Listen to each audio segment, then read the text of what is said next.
बिस्मिल्लाहिर्रहमानिर्रहीम। अस्सलाम वालेकुम। छिपकली भगाने का तरीका एक ऐसा तरीका जो कोई नहीं जानता। जिंदगी भर आपको छिपकली कभी तंग नहीं करेगी। आज मैं आपको छिपकली भगाने के तरीके बताऊंगी। वैसे भी छिपकली मारने से सवाब मिलता है।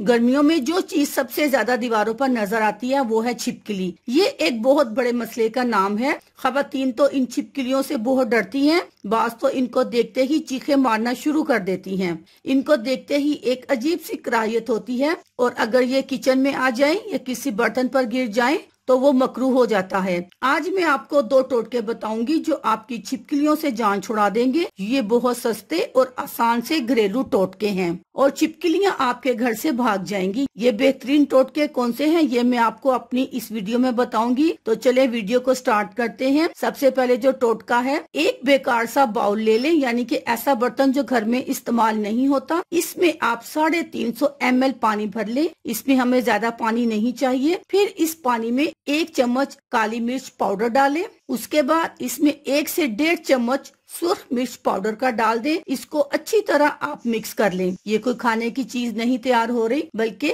छिपकलियों को भगाने का स्प्रे तैयार हो रहा है। इस महलूल को अच्छी तरह मिक्स करके आप एक स्प्रे बोतल में भर लें और जहां भी आपको छिपकलियां नजर आए आप दिन में 2 से 3 मरतबा ये स्प्रे करें। छिपकली दोबारा आपको वहां नजर नहीं आएगी। ये स्प्रे आपने बच्चों की पहुंच से दूर रखना है। ये उनके लिए खतरनाक भी हो सकता है। अब हम चलते हैं अपने दूसरे टोटके की तरफ। एक बेकार सा बाउल लेकर आप इसमें 350 ml पानी डाल दें और फिर इसमें 2 ढक्कन डिटोल डालें। डिटोल की तेज स्मेल से छिपकली दूर भागती है। ये एक आजमाई हुई चीज है। इसके बाद आधी प्याली प्याज का रस यानी कि प्याज का जूस ले लें और वो भी इसमें मिक्स कर दें। प्याज की खुशबू तेज होती है जो छिपकली के लिए बहुत नागवार होती है। इस महलूल को अच्छी तरह मिक्स करके स्प्रे बोतल में भर लें। फिर दीवारों पर, फ्रिज के पीछे जहाँ भी छिपकली नजर आए वहाँ ये स्प्रे कर दें। 1 से 2 बार ये स्प्रे करने से छिपकलियां भाग जाएंगी। ये स्प्रे भी बच्चों की पहुंच से दूर रखें। ये स्प्रे इस्तेमाल करने के बाद आपकी छिपकलियों से हमेशा के लिए जान छूट जाएगी। अल्लाह हाफिज।